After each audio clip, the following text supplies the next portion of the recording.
Hey Lobos, it is time for the Unit 1 review for AP Euro. We are joined by a very esteemed guest today, but she is sleeping right now, but perhaps Professor Missy, oh, look, she's up. Perhaps she will come in and say hi to the class in a little bit.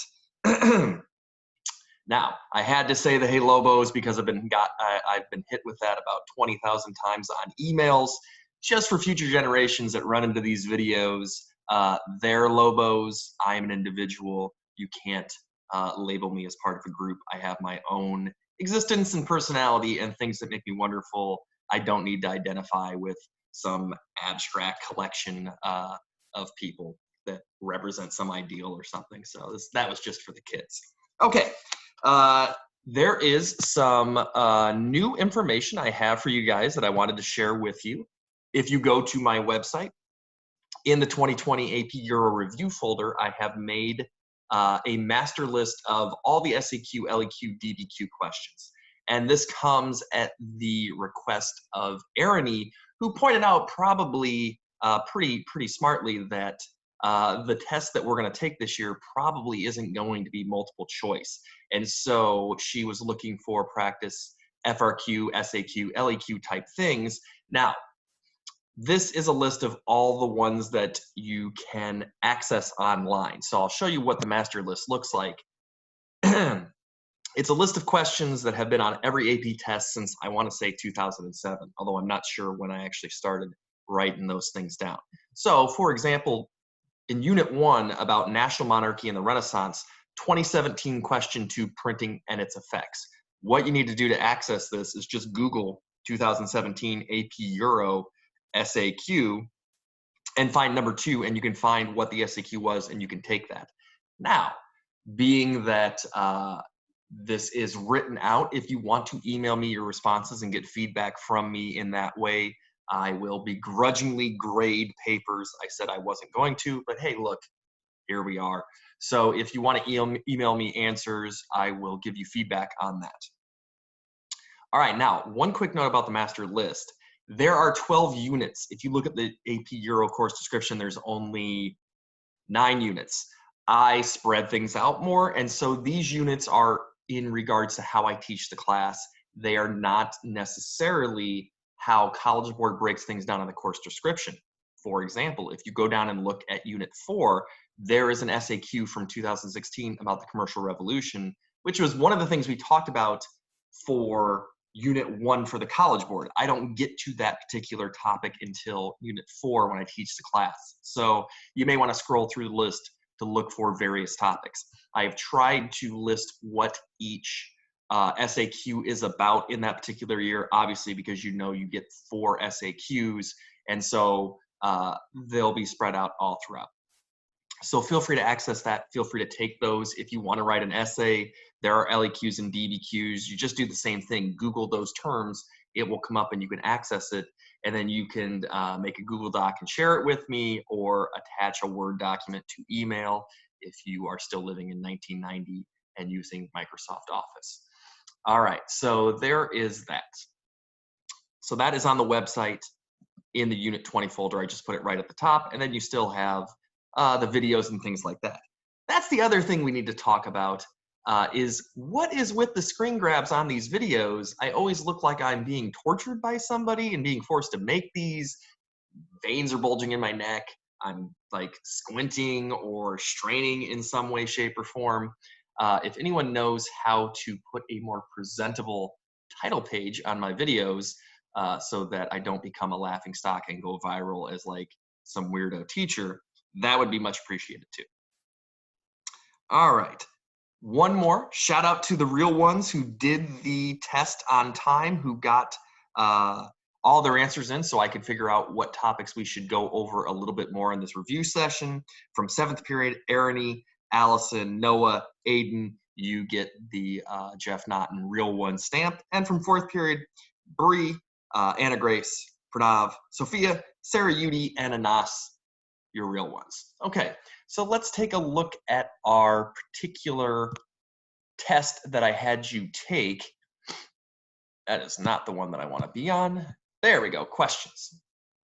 All right, so the first question that was missed by, you know, a goodly number of people that was at least worth talking about would be question number 3. So I'm not going to read the whole prompt to you again, or not the prompt, the stimulus, but basically it was 2 Renaissance philosophers discussing Adam and Eve as a conduit to discuss the roles of women within society. If you remember, a common criticism of women and a rationalization for leaving them excluded was that Eve was the first woman and she was weak and became tempted and then turned to Adam and led to the fall of man. And so women are naturally weak and inferior and should be left out of these things. And so question 3, talking about this quote, it said, you know, Isata Nogarola's, who is a woman, publication of her challenge to Ludovico Foscarini best illustrates which of the following developments of the Italian Renaissance. The best answer here is women adapting humanist approaches to advocate for better treatment in society. Basically, she's saying it's not Eve's fault, it's Adam's fault, and so that shouldn't be held against women. Now, some people did put the growth of mass print. This is the second best answer. It's not the best answer because there's not really any mention of print culture. We don't know how widely disseminated this was. Yes, the printing press is going to allow these authors to make their ideas more well known. And yes, it does talk about a publication of this, so I understand why you say that. But really, the crux of the argument here is about women and their roles in society, and so B is the better answer choice there. All right, we are going to move on now to question number 5. Let's see if I can figure that out. Oh, there we go. So question number 5 is from Erasmus. Now, the first thing when I think of, or the first thing that I think of when I see Erasmus's name is I think of Christian humanism, right? He is the father of Christian humanism. And so if I'm just guessing without even looking at the reading, I'm guessing it's going to be something about an attack on the Roman Catholic Church or a suggestion about reading the Bible for oneself. And basically that is what is happening here. Erasmus is talking trash about the hierarchy of the Roman Catholic Church, about priests who are conducting services and saying prayers and they don't know anything about them, and about how the popes have allowed this to happen and sort of ruined Christianity, if you will. And so obviously the best answer to that one was C, as I'm sure you guys all know, because you could look up these answers. They focused more on humanism as a mechanism for religious reform, right? The key thing here is that this is the Northern Renaissance. We don't see this so much in the Italian Renaissance, but with the Northern Renaissance, religious reform. Read the Bible for yourself. Now, this one, B, was a frequent answer choice that people made that is not right. They focused more on paintings and architecture that follow classical styles. That's actually true of the Italian Renaissance. The Italian Renaissance is going to be much more shaped by classicism. Both are, but because of Italy's proximity to classical ruins from the Roman Empire, it's going to have a much more profound impact. Okay, now we're going to move on to question 12.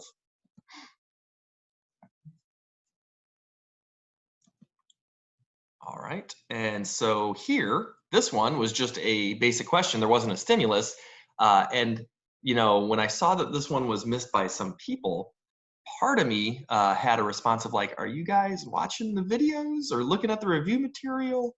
Because I talked about this over and over again. We're going to see the creation during this time of new political players, of new groups who are going to be able to carve niches into the emerging national monarchies. The national monarchies are going to want to take power away from the nobility, who had dominated the feudal monarchy period of the medieval time period. Italian merchants are going to gain positions of great importance within the various city-states in Italy and elsewhere as well. Think of Hans Holbein's painting The Ambassadors, showing non-noble government officials. So merchant and professional groups are the ones that make the most sense. The traditional aristocracy, they are not seeing a growth in power. They already are in power from the medieval period, from when it was feudal monarchy. And so, yes, they are still important players in this, but they've already had that power. So it's not growing power. And then members of religious orders, no, not really. The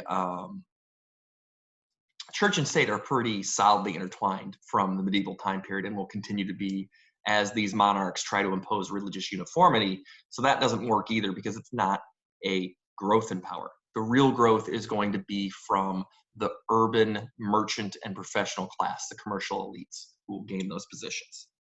All right, question 16. All right, question 16 was about the grasses of Eurasia. Really what this question about is the Columbian Exchange and the exchange of animals in particular. And what these animals are going to do is they are going to eat up all the native grass in the Americas, and they are going to, the European colonizers are going to introduce Eurasian grass because it is more, it is better suited for the grazing of Eurasian livestock. And so this is the transfer of plant and animal that we see in the Columbian Exchange. It is also going to tie into environmental change that we will see in the New World as well. And so the best answer choice here, the question was asking, what evidence supplied by Crosby most directly supports claim that the Old World forage grasses were particularly important to livestock used by European colonists? And the answer says Old World forage grasses were tolerant of close cropping and being constantly trod upon by animals.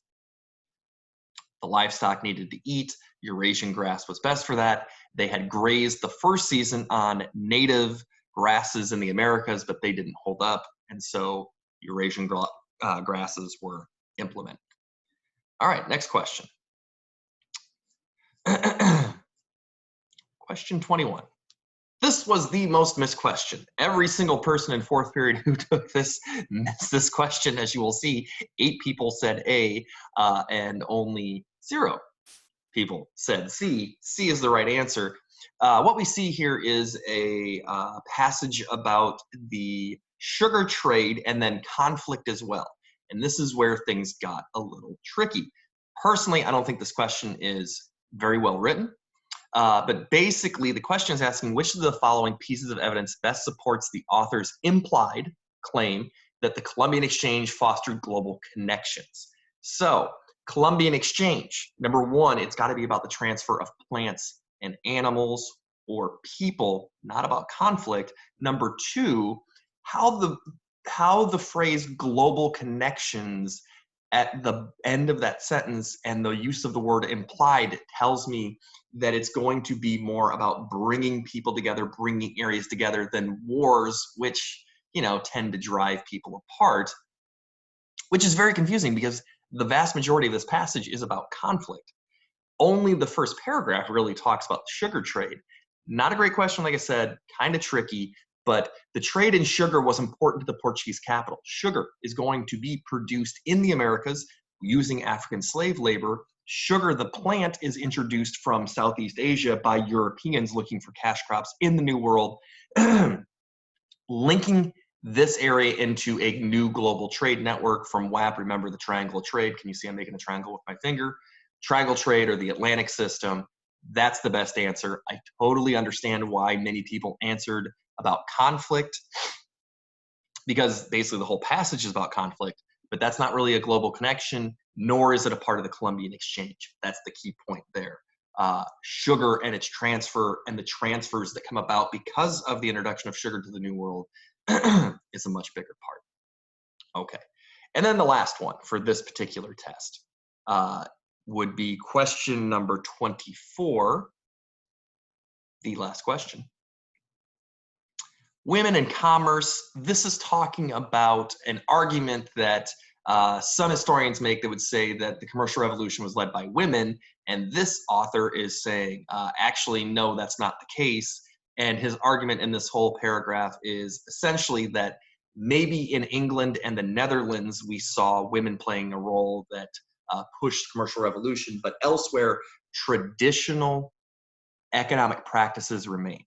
And this is the thing that College Board loves to do, right? They love to say the commercial revolution changed European economics, except it didn't, because there's limitations.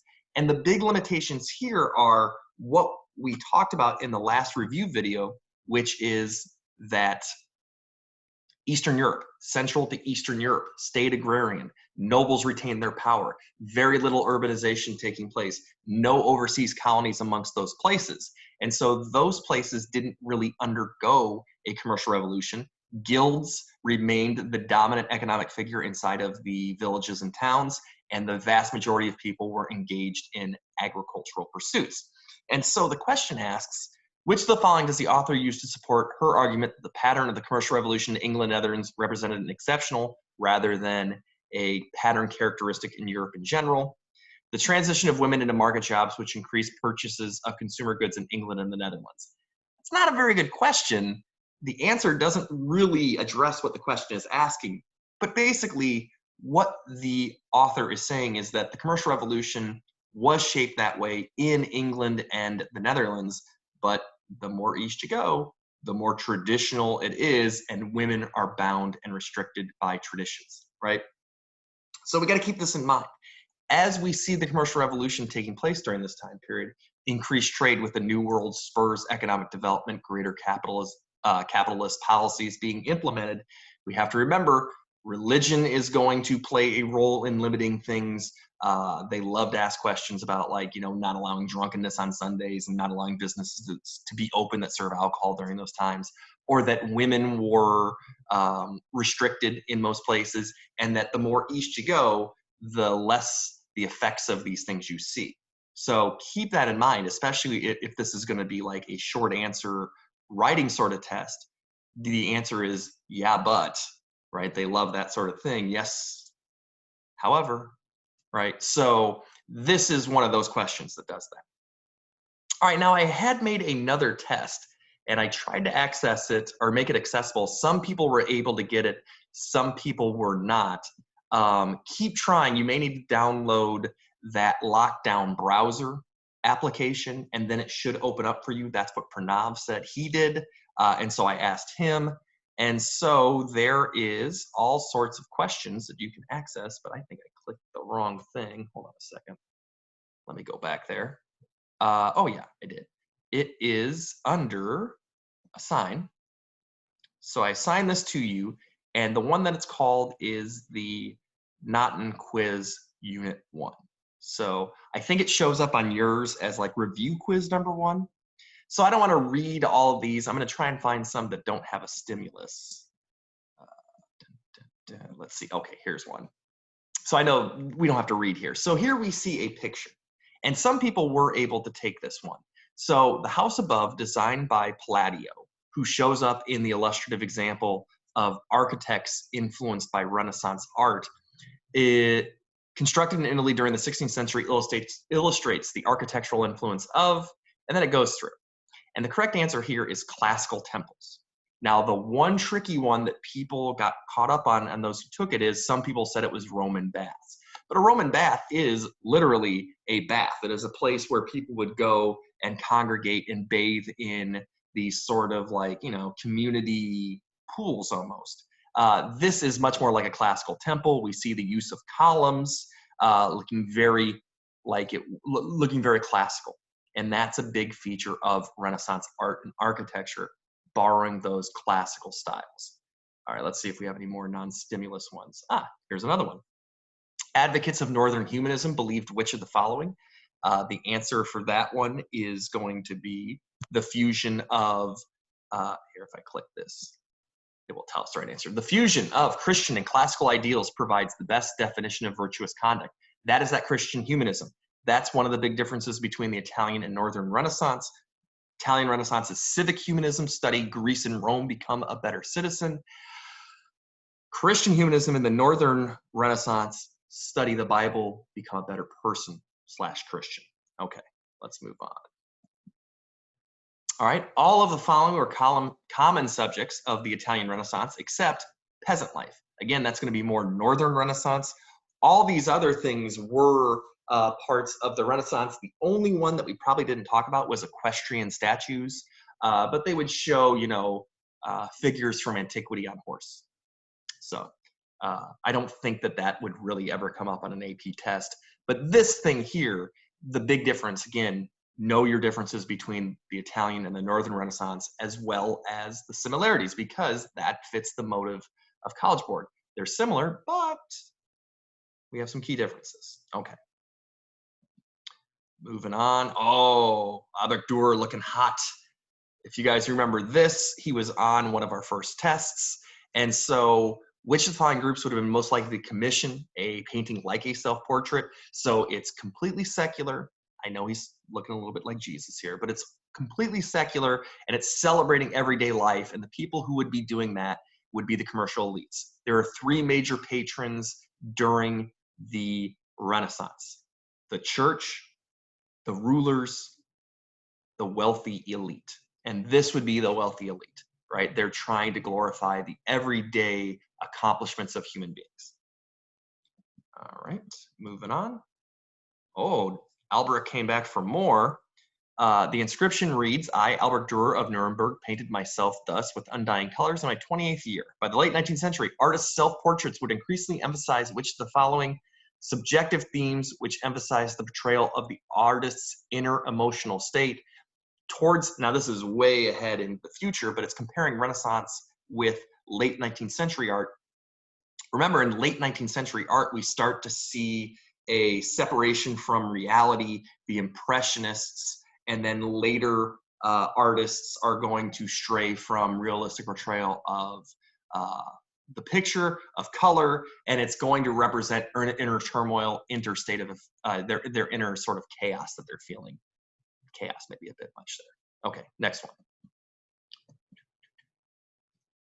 And the image is best understood in the context of which of the following developments, again, here's Albrecht, and that is the growth of individualist humanism in artistic expression. Hey, look at me, I'm great, right?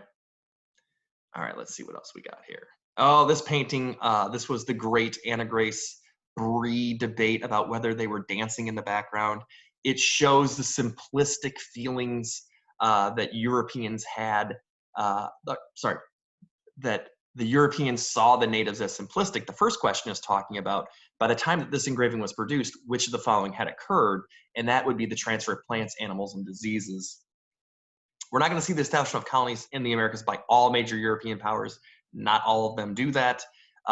We will see an extensive plantation system, but it's not really using Native American coarse labor. They die off because of smallpox. It'll be Africans instead. The large-scale migration of Native peoples to Europe never happens, except for my boy John Savage in Brave New World. But that's a work of fiction, and that takes place in the 20th century. So never mind that. Was it 20th century? Might have been 19th century. Anywho, here's another painting, or here's another question about that picture. The image could best be used to illustrate which of the following general aspects of the initial encounters. The Europeans have huge military advantages. They're able to sail across the ocean. They are clad in armor. The natives are almost naked. They have guns and steel weapons. The native peoples don't, right? So the Europeans had huge military and maritime advantages, maritime technology advantages over indigenous peoples of the Americas. And then the image provides the clearest evidence for which of the following features of European expansion in the early modern period, the spread of Christianity as a justification, right? We can see the crosses being put up. And so the Europeans are going to justify this as bringing civilization. The Europeans are definitely going to see themselves as greater than. Just to show you how exciting this lesson is, Missy is now completely asleep. She is cashed out on this. Oh, wake up. You got to learn your AP Euro. Okay, back to work. All right, next question. Oh my God, there's 4 on this one. The image provides the most reliable information about which of the following European attitudes towards non-Europeans. They're portrayed as very simplistic, as almost childlike, naked and simple. I think we read a primary source where Columbus writes back to the Spanish king about how the native peoples would make great slaves because they were so compliant. And so the Europeans do not think very highly of the native peoples. All right, we are not going to read that. So we're going to keep on moving. Nope, no long passages. You'll just have to access this yourself if you want to do that. Here is a chart that I put on the test. It is about the decreasing wages that are happening because of the commercial revolution. A growing population results in an oversupply of laborers, which results in the stagnation or decline of wages taking place. And so the question is asking, the pattern shown in the table was partly an effect of which of the following changes in the economy of Western Europe: the breakdown of traditional economic systems and the increasing commercialization of agriculture. The nobles are going to dominate the land, or the landowners are going to dominate the land. They're going to introduce more scientific sorts of farming. Capitalism is going to replace the old models of agricultural production, and we're going to have a growing population, which is all going to result in tough times for average peeps. All right, which of the following best explains the changes in wages? Population growth, right, in a stagnant economy. So the ability to produce is not increasing with the rate at which population is growing, and it's creating issues with wages. All right, let's keep on going. Which of the following was a long-term trend that emerged in response to the economic patterns? This is about family life. They're going to get married later and have less children. Okay.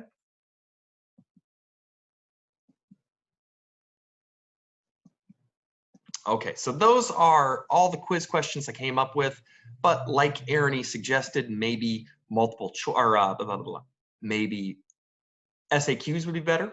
So there are 2 SAQs that you can do. They are right here. The Unit 1 Progress Check SAQ question type has 2 SAQs on it. It's not a traditional SAQ. I think they only ask 2 questions instead of 3, but you can still send it to me. I will gladly read your answers and provide feedback. If you want to write up an LAQ, here's an LAQ that you could do as well. Don't forget, there are also some SAQ, LAQ questions on the master list that I made for you guys right here, and that is located in the AP Euro, or the 2020 AP Euro review. All right, so Lobos, it was a pleasure talking to you again. We shall see each other again soon, I am sure. Also, don't forget to check out the website. Come back here tomorrow. We'll start talking about Unit 2, the Protestant Reformation. Follow along on the schedule that I put up on the website. And also, don't forget, this Friday, they're going to officially announce when the test is going to be and what's going to be on it.